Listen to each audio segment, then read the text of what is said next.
Hello, so I'm going to give you a brief overview of my PBL units. It's called The Rise and Fall of the Sun, and that's related to Japan being the land of the rising sun. And really, the theme or the driving question is about what happened in Borneo from 1942 to 1945 during the Japanese occupation. It's a cross-curricular project, so we have some objectives from the national curriculum for England from history and English. The main focus in English being cause and consequence and how to use sources of evidence, and the main English focus being how to give an effective presentation. It's a 4-week unit over 9 lessons, and I feel very lucky to have Lynette Silver on board. She is a world famous historian, written several books on Borneo in the war, and she's received several commendations from Queen Elizabeth and her country for her work. Um, the children will be working in groups of 3, and I feel that different themes are going to emerge from Lynette's initial presentation, and they'll be focusing on a different theme and specialising within that theme.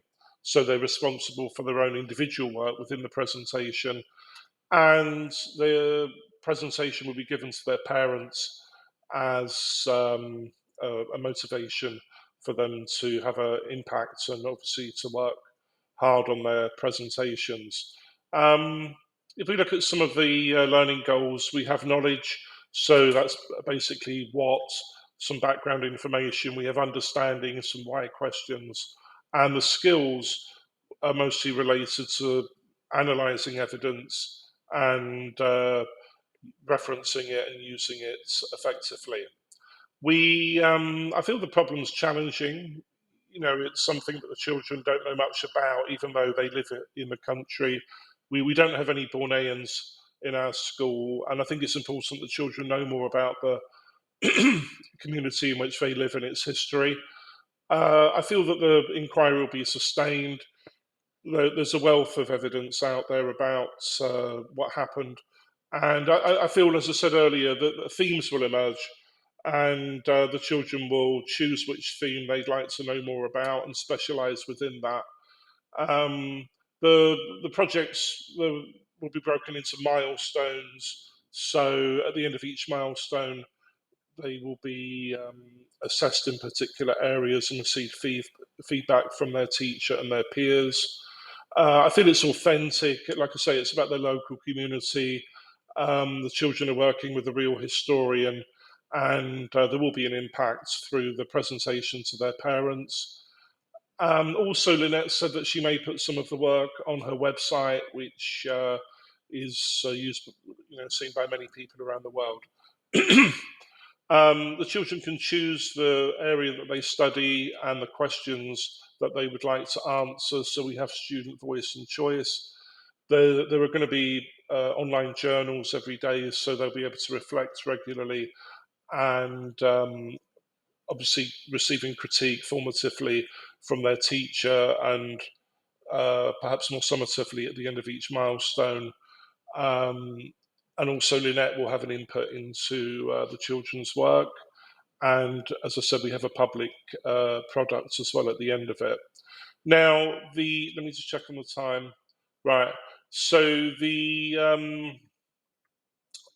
5 milestones. Basically, we're going to be introducing the unit through Lynette. She's going to talk about her work as a historian and also answer some of the children's initial questions about the invasion, and she will be available online for an hour or so. Then moving on to the second milestone, where the children are going to think of questions they would like to have answered. This is going to be on Padlet. Then the themes will emerge. So I'm hoping for 6 or 7 themes from the questions, and the children will do that collectively. And then we're going to have a look at Lynette's website and try and answer some of the children's initial questions. And then we're going to also, I will give the children some resources to explore later on in that milestone. So by the end of that milestone, the children will have their groups, they'll decide their area of specialisation within that group, and they'd have started to answer their own questions. The third milestone, I'd like the children to investigate their own resources. So they need to, I'll give some input on that, and then they're going to look for their own resources on the internet or books or various other sources, and they will collect their evidence on a Google Doc which will be shared within the group and some with me and Lynette. And then the fourth milestone is really about preparing the presentation. So again, there'll be some input from me about how to do that. I've got a rubric which has several criteria about giving a successful presentation, mainly focusing on limiting the amount of text, don't read from the screen, body language, all this kind of thing. And the rubric will also have historical criteria such as using primary and secondary sources, referencing properly, and that kind of thing. And then the last milestone will be just one lesson, and the children will present to their parents. So I've broken that down into greater detail here. So this is the initial presentation. This is the children thinking of their questions, thinking of the theme they'd like to know more about, and beginning to do some research. The third milestone is really them finding their own evidence for the topic. The fourth milestone is about the presentation, and the fifth milestone is giving the presentation. We have a number of resources here about how to formulate questions. Here, here are the questions the children will answer on that online journal every day, and also some of the resources I'll be giving them.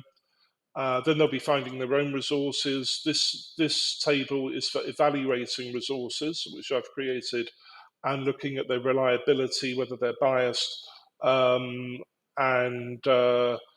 that kind of thing.